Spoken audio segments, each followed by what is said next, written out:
예, 우리 할렐루야 샬롬 하고 인사합니다. 할렐루야 샬롬 샬롬 샬롬 샬롬 샬롬. 하나님 사랑합니다. 여러분 주 안에서 사랑합니다. 요한복음 18장 말씀이죠. 15절에서 27절. 베드로가 부인하다, 내가 제자가 아니다 라고 부인하는 그런 부분입니다. Again Peter denied it, 이렇게 나와 있습니다. 18장을 제목이기도 하죠. 7절에서 15절에서 27절. 시몬 베드로와 또 다른 제자 한 사람이 예수를 따르니 이 제자는 대제사장과 아는 사람이라 예수와 함께 대제사장의 집들에 들어가고 베드로는 문 밖에 서 있는지라 대제사장을 아는 그 다른 제자가 나와서 문 지키는 여자에게 말하여 베드로를 데리고 들어오니 문 지키는 여종이 베드로에게 말하되 너도 이 사람의 제자 중 하나가 아니냐 하니 그가 말하되 나는 아니라 하고 그때가 추운 고로 종과 아랫사람들이 불을 피우고 서서 쬐니 베드로도 함께 서서 쬐더라. 이렇게 이제 아니라 부인하는 부분, 이것이 나중에 반복이 3번이 거듭이 되죠. 그래서 그 닭이 울 때 베드로가 마음에 찔려서 우는 부분으로 27절에 끝이 납니다. 이에 베드로가 또 부인하니 닭이 울더라. 예수님이 그러셨잖아요. 닭이 울기 전에 3번 울기 전에 네가 나를 3번 부인하리라. 예수님의 대표적인 제자를 꼽으라면 베드로일 거예요. 베드로 전후서가 베드로가 스스로 쓴 게 아니다, 이런 신학적인 내용을 읽어봤어요. 그 당시에 이 제자들이 너무나 힘든 부분, 또 학문적으로도 조금 부족한 부분들이 있다 보니 그 후에 제자들, 바울의 제자가 썼을 가능성이 많다 하는 걸로 봐서는 베드로의 평소의 설교나 말한 내용들을 그대로 요약을 했다가 집필을 한 건 아닐까 하는 생각을 잠깐 제가 해봤습니다. 근데 뭐 누가 썼으면 무슨 상관이겠어요, 그죠? 하나님의 말씀을 잘 모아서 기록해 놓은 것을 저희들은 보고 읽고 마음에 감동하고 또한 그 깊은 내용과 뜻을 음미하면 된다고 저는 생각을 합니다. 요한복음의 독자들이 이 글을 읽을 때 그들이 받을 충격이 상당히 컸을 것 같아요. 이 요한복음을 쓸 시기가 대략 AD 80년에서 90년대 사이로 추정되기, 그때면 이미 베드로는 순교한 상태고 성도들 사이에는 예수님의 수제자 사도 베드로, 즉 이제는 전설로 알려져 있는 그러한 시기입니다. 그러나 요한복음도 공간복음의 제자들도 베드로가 예수님을 부인하는 치명적인 과거를 낱낱이 숨김없이 기록하고 있어요. 그 말은 그가 애초부터 위대한 사도가 아니었다라는 뜻입니다. 그는 우리와 똑같은 성정을 가진 사람이었을 뿐만 아니라 어떻게 보면 엄청난 실패자였다는 것이죠. 그렇다면 도대체 베드로가 실패한 이유는 무엇일까? 항상 예수님과 함께 했고 늘 용기가 항상 충만했던, 항상 앞장을 섰던 그런 예수님을 3번이나 제자가 부인하게 된 이유는 또 어디에 있는가입니다. 우리가 보통 생각하기에 베드로가 예수님을 3번이나 부인한 이유는 그가 겁이 많아서 두려워서 제자라고 어떤 불이익을 당할까봐 그랬을 것 같아요. 물론 그것도 표면적인 이유 중에 하나일 거예요. 그에게는 두려운 마음이 있었습니다. 이미 예수님 돌아가셨는데, 그죠? 그러다 보니까 겁이 난 거죠. 그런 사람들이 자기를 알아보았을 때 두려웠을 거예요. 16절에 보면 베드로는 제사장 집 안에 들어가지 못하고 대문 밖에 서 있어요. 그때 대제사장과 잘 아는 사이인 다른 제자가 와서 문지기 하녀에게 말하고 그를 데려다가 집 안으로 들어가요. 바로 그때 문지기 하녀가 베드로의 얼굴을 알아본 거죠. 18장 17절입니다. 그때 문지기 하녀가 베드로에게 말합니다. 당신도 이 사람 제자 가운데 한 사람이죠. 베드로는 아니다 라고 부인합니다. 그가 첫 번째로 부인하는 내용이에요. 자기는 예수님의 제자가 아니다, 이렇게 부정을 하죠. 17절에 보면은 나와 있습니다. 문 지키는 여종이 베드로에게 말하되 너도 이 사람의 제자 중 하나가 아니냐 하니 그가 말하되 나는 아니라 하고 첫 번째 부인하는 부분입니다. 그러자 그가 두 번째로 나는 아니요 또 하는 부분이 나오죠. 하필 그곳에 베드로에게 귀를 잘린 말고의 친척이 있었어요. 그는 대제사장의 종 가운데 한 사람이었던 거죠. 그는 베드로가 칼을 휘둘러 말고의 귀를 잘랐을 때 현장에서 본 사람입니다. 그래 얼마나 얼굴을 또렷하게 기억을 했겠어요. 요한복음 18장 26, 7절에 보면은 26, 7절 봅니다. 26, 7절 대제사장의 종 하나는 베드로에게 귀를 잘린 사람의 친척이라 이르되 내가 그 사람과 함께 동산에 있는 것을 내가 보지 아니하였느냐. 이에 베드로가 또 부인하니 곧 닭이 울더라. 세 번째 부인이죠. 이게 닭이 울었으니까 세 번을 부인한 거예요. 베드로는 세 번을 이렇게 부인을 합니다. 과연 베드로는 겁쟁이일까? 여러분 어떻게 생각하십니까? 베드로는 두려움이 많았던 자였기에 예수님을 세 번이나 부인한 것일까? 그가 본래 겁이 많았기에 그는 실패한 건가? 혹시 답변하지 않은 이유는 닭이 아닐까봐 두려워서 그러는 건 아닐까? 도대체 뭐 때문인지 복합적이지 않을까 싶습니다. 저는. 그는 두려움을 느꼈을 거예요. 생명의 위협을 느꼈겠죠. 아무도 이제는 믿을 곳이 없어. 예수님이 돌아가셨기 때문에. 그 두려움이 표면적인 이유지만 그러나 그가 실패한 근본적인 이유는 아니었다. 그가 겁쟁이가 아니라는 근거는 여러 가지가 있는데 먼저는 15절입니다. 시몬 베드로와 또 다른 제자 한 사람이 예수를 따라가죠. 15절 보면 18장 15절 시몬 베드로와 또 다른 제자 한 사람이 예수를 따르니 이 제자는 대제사장과 아는 사람이라 예수와 함께 대제사장의 집들에 들어가고 베드로는 문 밖에 서 있는지라 대제사장을 아는 그 다른 제자가 나가서 문지키는 여자에게 말하여 베드로를 데리고 들어왔다. 이렇게 나와 있어요. 베드로는 잡혀가시는 예수님을 따라갔어요. 그죠? 그리고 대제사장의 집 안뜰까지도 들어가게 됩니다. 그것도 집 안뜰에까지 따라 들어갔어요. 겁쟁이는 이럴 수는 없겠죠. 어디로 피신을 했거나 살짝 남의 소문을 듣거나 바깥에서 이렇게 기웃기웃 들여다보거나 이러지 않겠어요? 데리고 들어가려고 하면 어떻게 할까요? 겁쟁이 같으면 아니에요 나는 됐어요. 누가 막 뒷걸음질을 치지 않았을까? 그가 겁이 많거나 두려웠다면 호랑이 소굴인 그 대제사장 집 안으로 들어갈 수는 없지 않았겠느냐. 그가 겁쟁이가 아니라는 근거가 또 있는데 칼을 빼서 대제사장의 종 말고의 귀를 잘라버리는 그 일, 단지 만만한 대제사장의 종을 겁박한 것이 아니죠. 지금 무기를 갖고 무장을 로마 병사들과 성전 경비병들 앞에서 칼을 휘둘렀어요. 베드로는 1대1이 아니라 1대 수십 명을 상대로 뭐 어떻게 해요. 그 자리에서 그죠? 포박을 당할 수 있어요. 죽임을 당할 수도 있죠. 그렇게 해서 칼 부림을 먼저 시작을 했으니까 베드로는 겁쟁이는 아니다.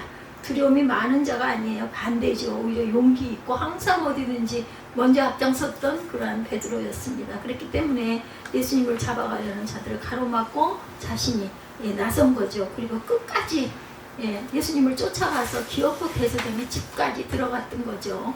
그렇다면 그렇게 겁도 없이 예수님을 쫓아갔던 자가 왜 예수님을 세 번이나 부인했을까? 그가 실패한 진짜 이유는 그 자신에 대한 신념과 확신이 너무 강했기 때문은 아닐까?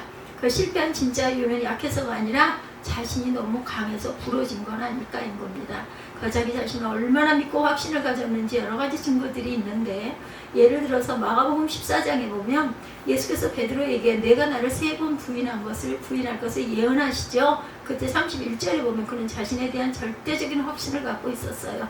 마가복음 14장 31절에 베드로가 힘주어서 말합니다. 내가 선생님과 함께 죽는 한이 있을지라도 절대로 선생님을 모른다고 하진 않겠습니다. 그런 자신이 절대로 모른다고 하지 않을 그런 절대적인 확신을 갖고 있었던 사람, 자기 자신을 거의 주님과 같은 수준으로 두고 있습니다. 주님보다 어쩌면 자기 자신을 더 믿고 있었는지도 몰라. 나는 절대로 안 그럴. 근데 그럴 때 있잖아요. 우리가 닥치기 전에 아무리 예상을 해봐도 나는 그렇게는 안 할 거야. 이 생각이 들었던 거죠. 그뿐이 아니에요. 동일한 평행 본문인 마태복음에도 보면은 이 부분에서 그는 다른 제자들과 자신을 비교하며 우월감을 느끼고 있어요. 마태복음 26장 33절입니다. 베드로가 예수께 말합니다. 비록 모든 사람이 다 주님을 버릴지라도 나는 절대로 버리지 않겠습니다. 그가 지금 자기 자신에 대한 자신감을 넘어서 타인에 대한 우월감도 당신들보다는 내가 훨씬 낫지 이런 생각을 갖고 있어요. 베드로의 고백은 비록 모든 사람이 다른 제자들이 겁쟁이고 형편없어서 주님을 다 버릴지라도 최후의 1위는 바로 내가 될 것이다. 절대로 주를 버리는 바보 같은 짓은 하지 않을 것이다. 이런 결단을 하고 있습니다. 이렇게 자신감이 넘치는 베드로를 보면서 그가 겁쟁이라든가 두려움이 많은 사람이라고 하겠는가?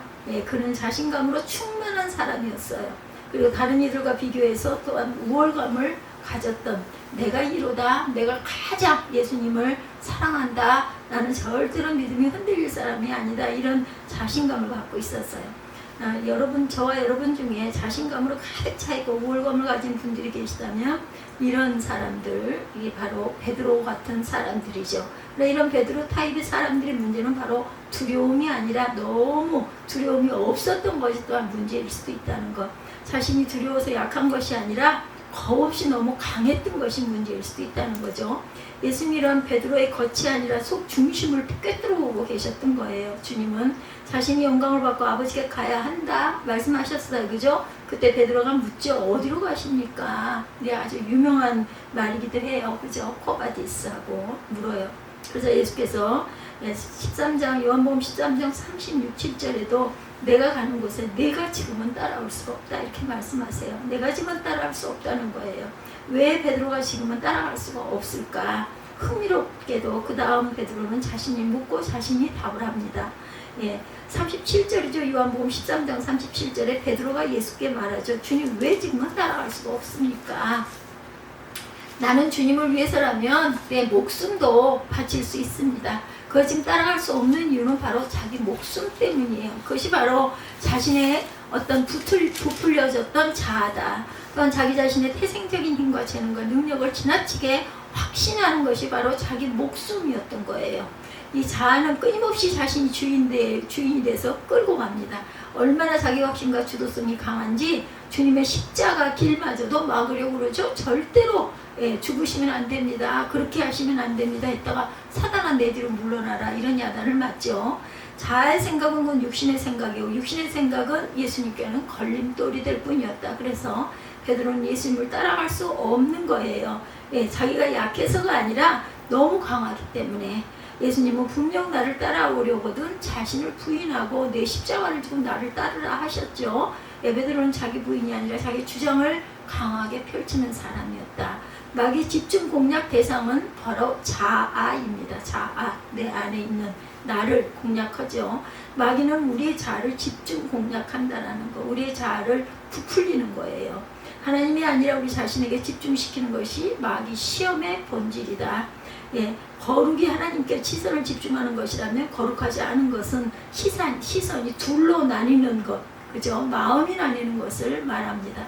그 시선은 우리 자신의 힘, 우리 자신의 능력, 경력, 경험에 집중하게 하는 것이 마귀의 유혹이에요.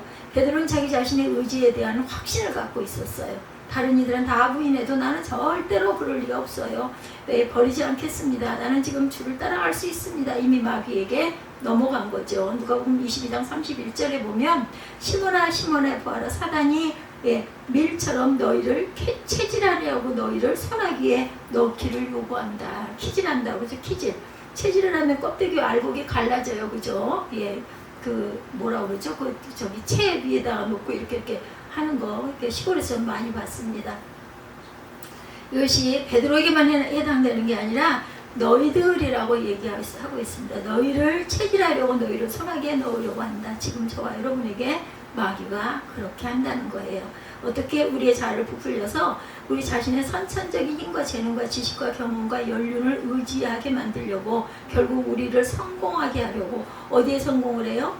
절대 성공하지 말아야 할 곳에 성공하게 하려고. 다시 말해서 하나님 없이도 잘 되는 성공, 나의 선천적인 재능과 후천적인 노력과 경험으로, 내가 살아온 경험으로 내가 세상을 잘 알기 때문에 잘 되는 성공, 내가 기도하지 않아도 회개하지 않아도 형통한 성공, 그래야 결국 궁극적인 실패를 하게 하려는 것이 바로 마귀의 체질이고 유혹이다.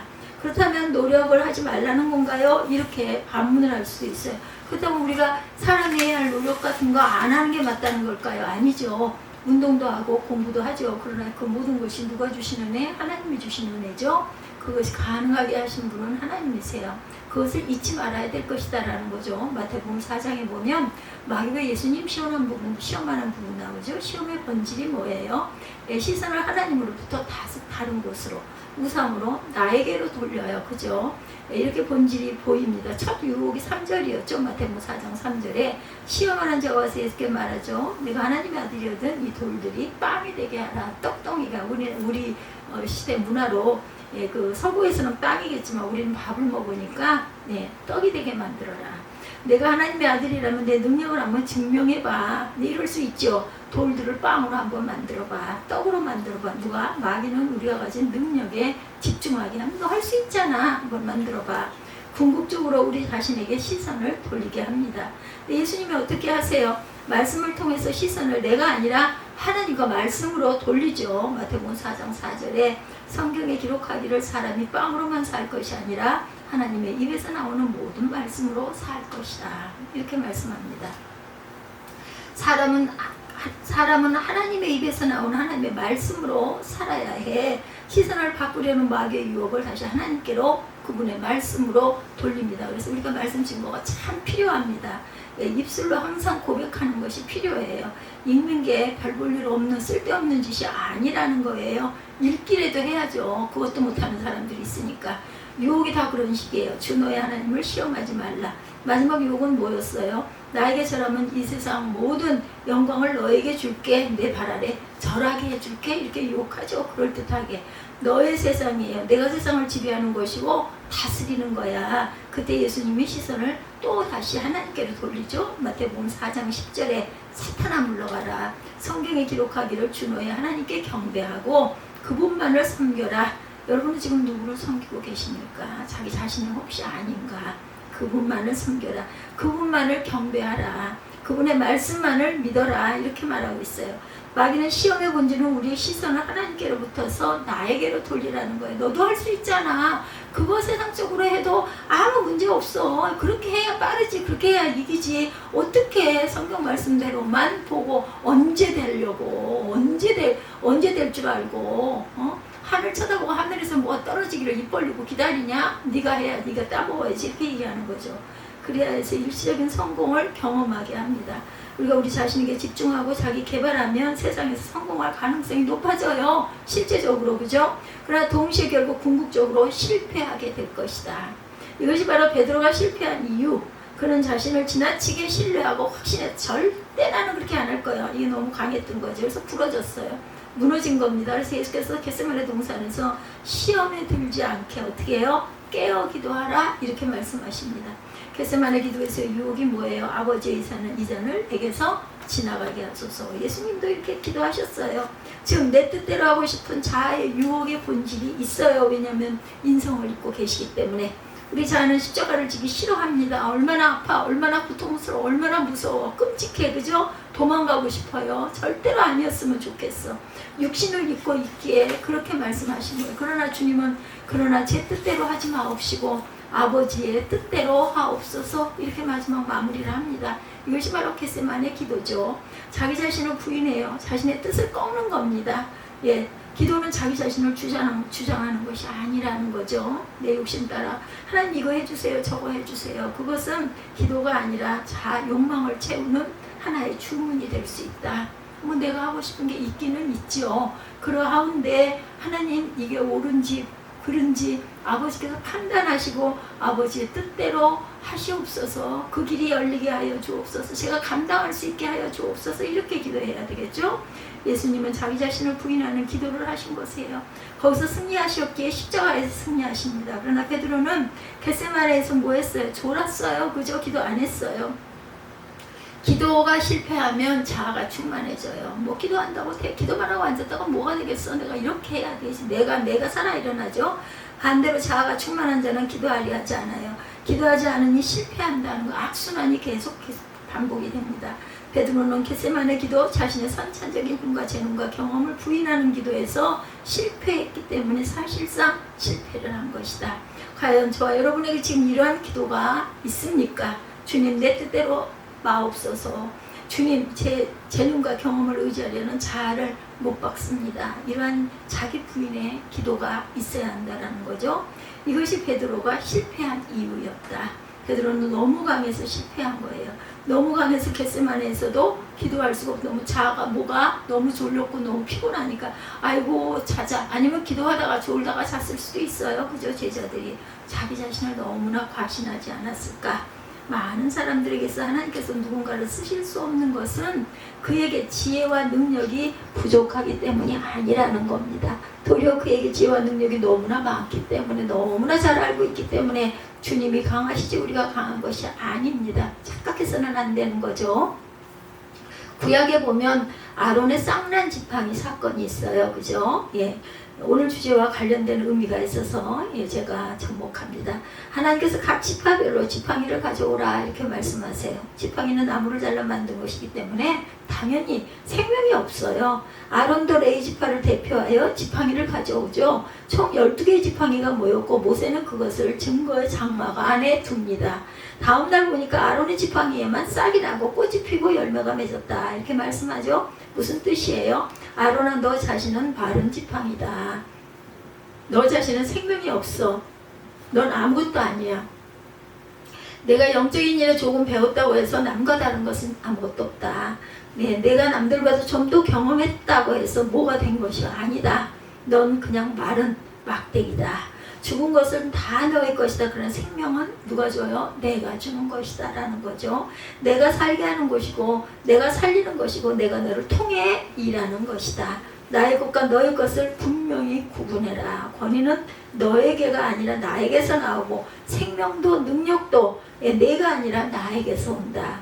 이것이 아론의 쌍난 지팡이의 영적인 의미입니다. 무엇이 된 것 마냥 생각하지 말라는 거죠. 우리는 그저 마른 지팡이, 마른 막대기일 뿐이다. 우리 자신에게는 아무런 생명력이 없어요. 우리는 그저 마른 막대기일 뿐이라는 거죠. 죽음일 뿐입니다. 능력과 생명은 오로지 주님께 있다. 우리 자신을 돌아보십시다. 여러분들은 지금 무엇을 의지하고 있고 확신하고 계십니까? 혹시 내 자신은 아닌가? 너무 확신하고 있지는 않은가? 너무 교만하지는 않은 거예요. 여러분의 기도 내용은 과연 무엇인가? 자기 부인일까 아니면 자기 주장일까? 이거를 생각해 보십시다. 그러나 어떤 분들은 그러할지도 몰라요. 저는 교만이나 자기 확신이 아니라 좌절에 빠져 있습니다. 이렇게 말하시는 분도 있을 거예요. 너무나 많이 실패하고 실패해서 이제는 일어설 힘도 없습니다. 아무리 이력서를 수십 장을 넣어봐도 면접에서 붙지를 않아요. 너무나 좌절스럽습니다. 그냥 아주 길이 안 보여요. 깜깜해요. 그냥 죽고 싶습니다. 이런 말씀하시는 분이 계실 수도 있어요. 많이 너무 실패하다 보니까 이제 일어설 힘도 없어. 하도 실패를 많이 하다 보니까 이제는 자신도 없어. 교만이고 뭐고 바닥에 주저앉게 되는 거죠. 그러나 그것이 동시에 은혜일 수도 있다. 마른 지팡이라는 것을 깨달는 사람에게는 그럴 수도 있죠. 그러나 하나님의 역사하시며 마른 지팡이에서 쌀이 나고 열매가 맺힐 수도 있다는, 그러니 얼마나 퍼센티지가 작겠어요. 그죠? 아무것도 아닌 것 마냥 좌절하는 것은 오히려 감사할 수 있는 일이다. 실패와 좌절로 인해 진정한 소망은 주님께 있음을 알게 된 사람에게는 바로 그것이 오늘 베드로의 실패가 된 기록의 이유이기도 합니다. 베드로가 실패가 기록된 이유는 베드로와 같은 자도 실은 그런 사람들 실패자였다라는 거예요. 그러니 하물며 나일까 보냐입니다. 마른 지팡이였어요. 그러나 그러한 실패자라 할지라도 그리스도 위에, 그리스도 안에 위대한 사명자로 변화될 수 있음을, 마른 지팡이에 싹이 나고 열매가 맺힐 수 있음을 우리 모두가 알게 하려고 기록한 내용이다. 아론의 지팡이에 싹이 난 것, 베드로가 부인한 것이 자신의 주장이 너무나 강해서 실패한 이 모든 것들이, 베드로는 3번이나 부인한 이후에 닭 울음소리를 듣게 되죠. 다른 복음서를 보면 그때 베드로는 닭이 울기 전에 내가 나를 3번 부인할 것이다 하신 예수의 말씀이 생각나서 바깥에 나가서 몹시 울었다 이렇게 기록되어 있습니다. 사랑하는 주님을 3번이나 저주하고 부인한 자가 되었으니 이와 같은 배신자가 어디 있고 이런 실패자가 과연 어디 있겠느냐. 그러나 과연 누가 진정한 실패자예요? 제자들이 풍랑을 만났을 때 베드로는 예수님께 가겠다고 용감하게 무리를 걸어갔어요. 그죠? 몇 발자국을 뛰어본 사람은 베드로밖에 없습니다. 그 깜깜한 칠흑 같은 밤에 배 바깥으로 발을 뗄 수 있는 그 믿음 할 수 있겠어요? 우리 같으면 무서워서 감히 누군가가 앞에 걷는데 잘 걸어. 그럼 혹시 모르겠네요. 근데 내가 먼저 발을 절대로 바깥으로 딛지를 못할 것 같아요. 저는 제가 지금 생각을 해봐도 물속으로 빠져들어가죠. 나갔다가 그러자 너무나 무서웠겠죠. 최고 소리를 지르죠. 그런 실패자였을까? 우리 믿음이 없어 아예 보트에 앉아 떨다 나머지 제자들은 뭘까? 그만도 못한 자들이 아닌가인 거예요. 또한 주님께서 생명의 문은 좁은 문이라고 해서 누군가가 좁은 문으로 들어가다가 끼었어요. 그러면 그는 실패자일까? 여러분들, 아니면 문이 좁다고 넓은 문과 넓은 길로 가는 것이 그것이 현명하지 않겠냐예요. 어차피 거긴 못 뚫고 들어가. 그럼 나는 아예 포기하고 이리 갈 거야. 그럴 수도 있겠죠. 후자 이런 사람들이 그러면 성공하는 자일까?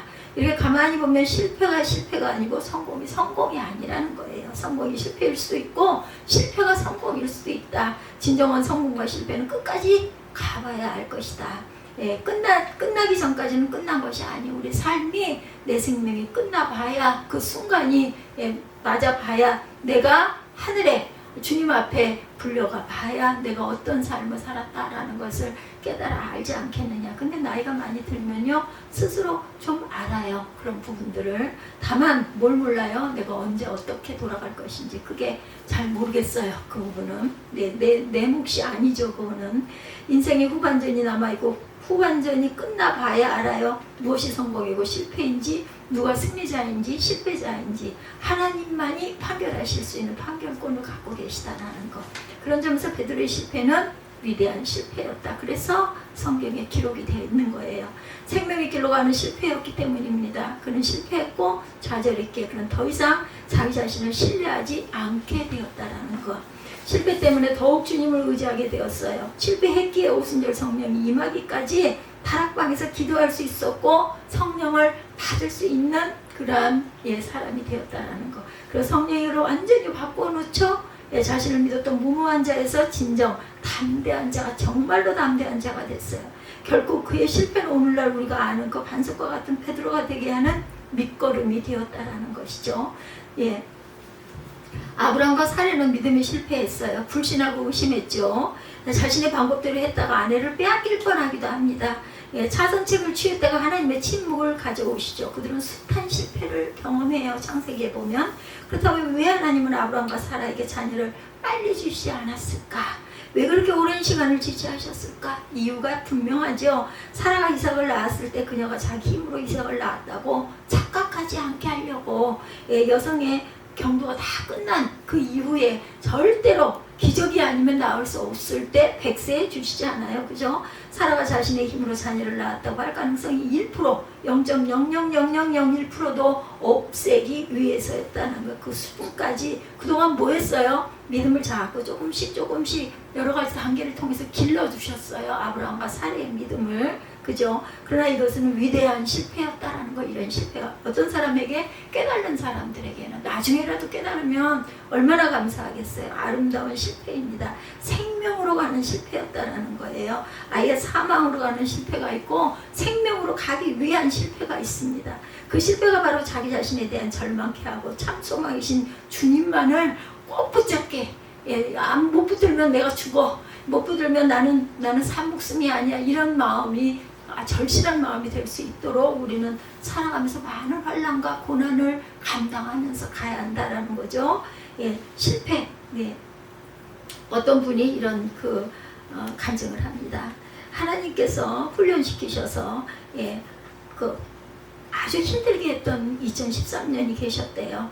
많은 사람들이 알지만 그 해외에서 교회를 섬기던 이런 분이 아내가 셋째를 임신하고 얼마 되지 않았을 때 8주쯤 전이었다고 그래요. 하혈을 하고 유산기가 있어서 그것을 알게 됐답니다. 병원에 가서 검사를 해보니까 아이가 좀 이상하대요. 자세한 검사를 해보자고 그래서 초조한 시간을 보낸 후에 듣게 된 사실은 아이가 다운 증후군일 가능성이 매우 높다는 결과가 나왔다고 합니다. 나름 믿음으로 하나님께서 주신 아이니까 잘 기르겠다고 모든 검사를 거부했대요. 그동안. 이건 이제 잘못된 거죠. 검사할 건 해봤어야 돼요. 그렇게 한 달쯤 지났을 때 주변에서 아내를 사랑하는 분들이 조언을 해주시더랍니다.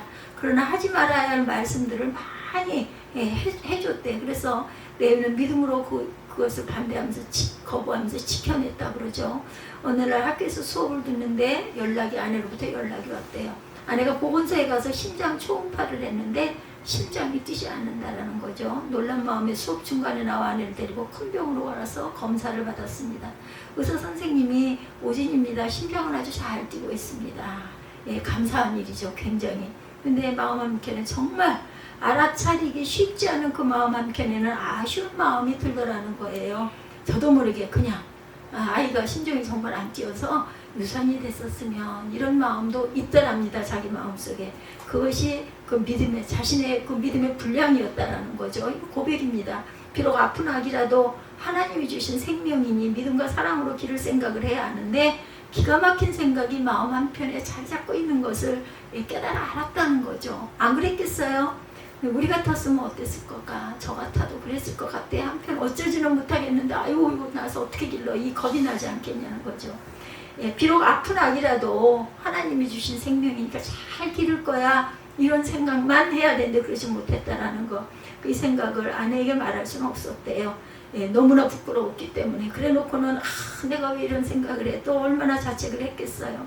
믿음 없는 목사, 믿음도 사랑도 없는 남편이라고 그렇게 생각할까 봐서 아내에게 말을 하지 못했대요. 그때 진정 처음으로 베드로가 주님을 왜 부인했는지 바로 깨달았다고 합니다.